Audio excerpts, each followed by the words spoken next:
ಅರ್ತುಟ್ಟು ಆರ್ತುಟ್ಟು ಆರ್ತುಟ್ಟು 10 ಅಡಿ ಆರ್ತು 20 ಅಡಿ ಆರ್ತು 100 ಅಡಿಗೆ ಆರ್ತು. ನಮ್ಮ ಮುಂದಿನ ಪಯಣ ಬ್ರೇಕ್ಫಾಸ್ಟ್ ಮುಗಿಸಿ ಸೌತ್ ಅಡ್ಕ ಮತ್ತೆ ಸುಬ್ರಹ್ಮಣ್ಯ ಕಡೆ ಹೋದೆ. ಹಿಂಗೆ ಧರ್ಮಸ್ಥಳಕ್ಕೆ ಬಾಯ್ ಹೇಳಿ ನಮ್ಮ ಪಯಣ ಈಗ ಸೌತ್ ಅಡ್ಕ ಮತ್ತೆ ಸುಬ್ರಹ್ಮಣ್ಯ ಕಡೆ ಹೋಗ್ತಾ ಉಂಟು. ಹೀಗೆ ಒಂದು ಫ್ಯೂಲ್ ಹಾಕ್ಸಿ ಬನ್ನಿ ಪೋಯಿ. ಶ್ರೀ ಧರ್ಮಸ್ಥಳದ ಶ್ರೀ ಮಂಜುನಾಥನ ಆಶೀರ್ವಾದ ಪಡೆದು ದರ್ಶನ ಪಡೆದು ನೆಕ್ಸ್ಟ್ ನಮ್ಮದು ಪಯಣ ಬಂದದಲ್ಲಿ ಸೌತ್ ಅಡ್ಕಕ್ಕೆ. ಸೌತ್ ಅಡ್ಕದಲ್ಲಿ ಒಂದು ಆರಾಮಾಗಿ ಫ್ರೀಯಾಗಿ ದರ್ಶನ ಪಡೆಯೋಕ್ಕೆ ಆ ಕಡೆ ಗಾಡೆ ಗೀಡೆ ಏನಿಲ್ಲ, ಪರಿಸರದ ಮಧ್ಯೆ ಒಂದು ಗಣೇಶನ ವಿಗ್ರಹ. ಸೌತ್ ಅಡ್ಕ ಎಂದು ಫೇಮಸ್ ಈ ಏರಿಯಾ. ಆ ಗಣೇಶನಿಗೆ ಸೌತೆಕಾಯಿನ ಅರ್ಪಿಸುವ ಇಲ್ಲಿ ಅವರ ಆಶೀರ್ವಾದ ಪಡೆಯಕ್ಕೆ ಈಗ ಹೋಗ್ತಾಳು ನಾವು ಜನಗಳು. ಇಲ್ಲಿ 9 ಗಂಟೆಗೆ ದರ್ಶನ ಸ್ಟಾರ್ಟ್ ಆದ್ರೆ ಇಲ್ಲಿ ನೀವು ಶಾಪಲ್ಲಿ ನೋಡೋಕೆ ಗಂಟೆಗಳನ್ನೆಲ್ಲ ಮಾರ್ತಾ ಇದ್ದೇವೆ. ಇಲ್ಲಿಂದ ನಾವು ಗಂಟೆನ ತಕೊಂಡು ಇಲ್ಲಿ ದೇವರಿಗೆ ಅರ್ಪಿಸಕ್ಕೆ ಇಲ್ಲಿ ಕಟ್ಟಕ್ಕು, ಅದು ಏನಾದ್ರು ಬೇಡ್ಕೊಂಡು ಕಟ್ಟಿದ್ರೆ ಅದು ನೆರವೇರುತ್ತೆ ಅಂತ ಹೇಳಿ ಒಂದು ನಂಬಿಕೆ. ಹೀಗೆ ಕಾಲು ತೊಳ್ಕೊಂಡು ದೇವಸ್ಥಾನ ಒಳಗೆ ದೇವಸ್ಥಾನ ಒಳಗೆ ಹೋಗ್ತಾನ. ಹೀಗೆ ಸೌತ್ ಅಡ್ಕದ ಸ್ಟೋರಿ ಬಗ್ಗೆ ಹೇಳಲೆ ಇದು ಹೆಂಗೆ ಬಾತಂತ. ಅರೌಂಡ್ 13 or 14th century ಟೈಮಲ್ಲಿ ಕೆಲವೊಂದು ರೈತರು ಈ ಸೌತೆಕಾಯಿ ಫೀಲ್ಡಲ್ಲಿ ಕೆಲಸ ಮಾಡೋಕ್ಕನ ಅಲ್ಲಿ ವಿಗ್ರಹ ಸಿಕ್ಕಿದೆ. ಆ ವಿಗ್ರಹನ ತಗೊಂಡು ಈ ಸೌತೆಕಾಯಿ ಜಾಗದ ಮಧ್ಯೆ ಇಟ್ಟವೆ. ಅಲ್ಲಿಟ್ಟು ಪ್ರಾರ್ಥನೆ ಮಾಡ್ತಾ ಇದ್ದಾವೆ. ನಾರ್ಮಲಾಗಿ ಪ್ರಾರ್ಥನೆ ಪೂಜೆ ಅಂತ ಮಾಡ್ತಾ ಇದ್ದಾವೆ. ಸೊ ಆ ಟೈಮಲ್ಲಿ ಏನು ಅಂತಂದ್ರೆ ಇವ್ರು ಮಾಡಿದ ಪ್ರಾರ್ಥನೆಗಳು, ಕೇಳಿದಂಥ ಬೇಡಿಕೆಗಳು ನೆರವೇರ್ತಾ ಬಾತು. ಹಾಗೆ ಈ ದೇವಸ್ಥಾನ ಹಾಗೆ ಡೆವಲಪ್ ಆಗಿ ಜನರಿಗೆಲ್ಲ ಎಲ್ಲ ಕಡೆ ಪ್ರಚಾರ ಆಗಿ ಇದ್ರದ್ದು ವಿಶೇಷತೆ ಗೊತ್ತಾಯ್ತು. ಸೊ ಹಾಗೆ ಇದಕ್ಕೆ ಸೌತ್ ಅಡ್ಕ ಅಂತ ಹೆಸರು ಬಂತು. ಆಮೇಲೆ ಇಲ್ಲಿ ನಮಗೆ 100 ಬೆಲ್ಗಳು ಸಿಕ್ಕಿದೆ, ಗಂಟೆಗ ಸಿಕ್ಕಿದೆ ನೋಡಿಕೆ. ಆ ಗಂಟೆಗ ಯಾಕೆ ಕಟ್ಟುವೆ ಅಂತ ಹೇಳಿದ್ರೆ ಇಲ್ಲಿ ಬಂದು ಪ್ರಾರ್ಥನೆ ಮಾಡಿಕೊಂಡು ಆ ಪ್ರಾರ್ಥನೆ ನೆರವೇರಿದ್ರೆ ಇಲ್ಲಿ ಬಂದು ಈ ಗಂಟೆ ಕಟ್ಟುವೆ. ಈ ಗಂಟೆ ಉಂಟಲ್ಲ, ಈ ಗಂಟೆ ಒಂದು ಸಾವಿರಾರು ಭಕ್ತರ ಆಸೆ ನೆರವೇರುಟ್ಟು ಅಂತ ಹೇಳೋಂಥದ್ದು ಪ್ರೂವ್ ಮಾಡಿದೆ. ಯಾಕೆ ಅಂತ ಹೇಳಿದ್ರೆ ಬಂದ ಬೇಡಿಕೆಗ, ಕೇಳಿದಂಥ ಕೋರಿಕೆಗ ನೆರವೇರುಟ್ಟು ಅಂತ ಹೇಳೋದೊಂದು ಸತ್ಯ. ಆ ಗಂಟೆಗಳ ಸದ್ದು ಸಾವಿರಾರು ಭಕ್ತರ ಬೇಡಿಕೆ ಅಂತ ಹೇಳಕ್ಕೆ, ಇಲ್ಲ ಭರವಸೆ ಅಂತ ಹೇಳಕ್ಕೆ, ಇಲ್ಲ ನಂಬಿಕೆ ಅಂತ ಹೇಳಕ್ಕೆ. ಈ ನಂಬಿಕೆ ಜೊತೆ ನಾವು ಸೌತ್ ಅಡ್ಕದ ಗಣೇಶನ ದರ್ಶನ ಮಾಡೋಕ್ಕನ ಒಂದು ಬಹಳ ಸಂತೋಷ. ಅದೇ ಮನಕ್ಕೆ ಸಂತೋಷ ಅಂತ ಹೇಳೋದಕ್ಕಿಂತ ಮನಕ್ಕೆ ಒಂದು ತುಂಬ ನೆಮ್ಮದಿ ಸಿಕ್ಕಿದೆ. ಆ ನೆಮ್ಮದಿಗಾಗಿ ನೀವು ಈ ಸೌತ್ ಅಡ್ಕ ಬಂದು ಕೈ ಮುಗಿರಿ. ನಿಮ್ಮ ಆಸೆ ಆಕಾಂಕ್ಷೆಗಳನ್ನ ದೇವ್ರ ಜೊತೆ ಹೇಳಿ ಅದು ನೆರವೇರಕ್ಕನ ಇಲ್ಲಿ ಬಂದು ಗಂಟೆ ಕಟ್ಟಿ ಆ ಗಂಟೆಯ ಸದ್ದು ಬೇರೆಯವರಿಗೆ ಭರವಸೆ ಆಗಲಿ ಅಂತ ಹೇಳಿ.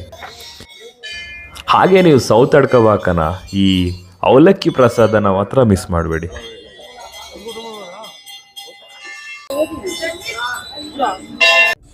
ಗಾಡಿಯಿಂದ ಲೈನ್ ನೋಡಿ, ಸಾಲಗಾರರ ಆಶೀರ್ವಾದ, EMI ಬಡ್ಡಿದಾರರ ಪ್ರೋತ್ಸಾಹ ಅಂತ ಹೇಳಿ ಓದ್ಕೊಂಡು ಸೌತ್ ಅಡ್ಕದಿಂದ ನಾವು ಸುಬ್ರಹ್ಮಣ್ಯ ಕಡೆ ಸಾಕ್ತಾಳೋ.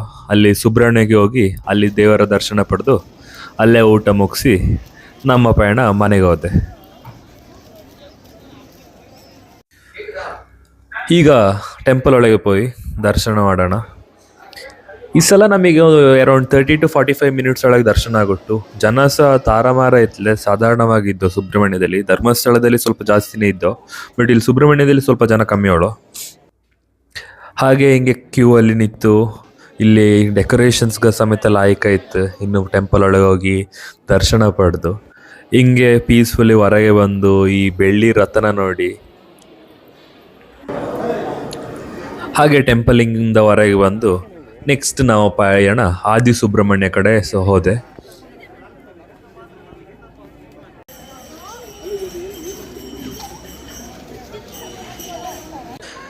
ಮನಸ್ಸಲ್ಲಿ ಏನಾರು ಆಸೆ ಇದ್ದರೆ, ಇಲ್ಲ ಏನೋ ಒಂದು ಬೇಡ್ಕೊಂಡು ಈ ಥರ ಕಲ್ಲು ಕಟ್ಟಿರೆ, ಅಂದರೆ ಕಲ್ಲು ಮೇಲೆ ಕಲ್ಲಿಗೆ ಜೋಡಿಸಿರೆ ಅದೇನೋ ಆಸೆ ನೆರವೇರದೆ ಅಂತ ಒಂದು ನಂಬಿಕೆ.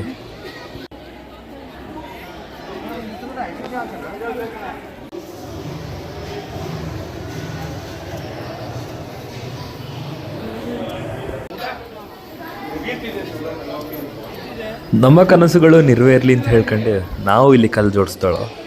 ಹೀಗೆ ಕಲ್ಲು ಜೋಡಿಸಿ ದೇವರ ಬಳಿ ಪ್ರಾರ್ಥನೆ ಮಾಡಿ ಇಲ್ಲಿಂದ ನಮ್ಮ ಪಯಣ ಊಟದ ಕಡೆ ಸಾಗಿದೆ. ಇಲ್ಲಿ ಸುಬ್ರಹ್ಮಣ್ಯದಲ್ಲಿ ಊಟ ಮುಗಿಸಿ ಅಲ್ಲಿಂದ ಆರಾಮಾಗಿ ನಾವು ಮನೆಗೆ ಹೋದು.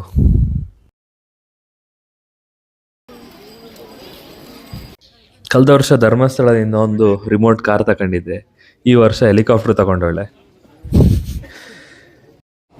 ಬರೀ ಇಂಥದೆಯಾ? ಊಟಕ್ಕೆ ಜನ ತಾರ ಮಾರೋಳು, ಆದರೂ ಆರಾಮಾಗಿ ವೆಯ್ಟ್ ಮಾಡ್ಕೊಂಡು ಲೈನಲ್ಲಿ ಹೋದ್ರೆ ಆರಾಮಾಗಿ ಸಿಕ್ಕಿದೆ. ಅದಕ್ಕೆ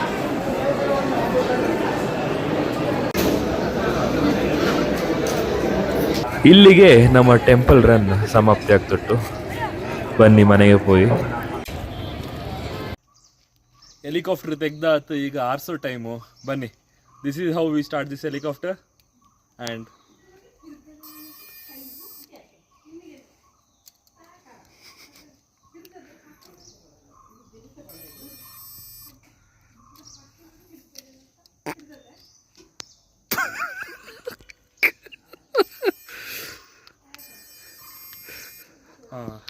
ಆರ್ತುಟ್ಟು ಆರ್ತುಟ್ಟು ಆರ್ತುಟ್ಟು ಹತ್ತಡಿ ಹೊತ್ತು 20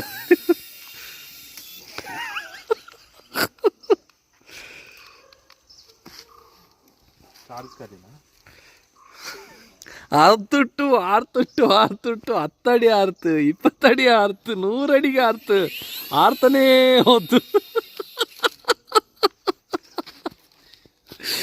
ಈ ತೋಡಲ್ಲಿ ಏಡಿ ಹಿಡ್ದವೆಲ್ಲ ಹಂಗೆ ಹೋಗ್ಬಿಟ್ಟು ಹಿಡಿತಾ ಬಿಟ್ಟವ.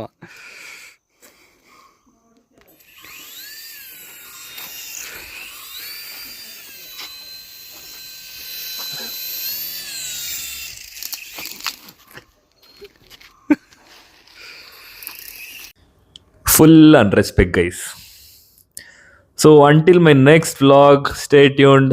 Please do like, share and subscribe. Bye bye.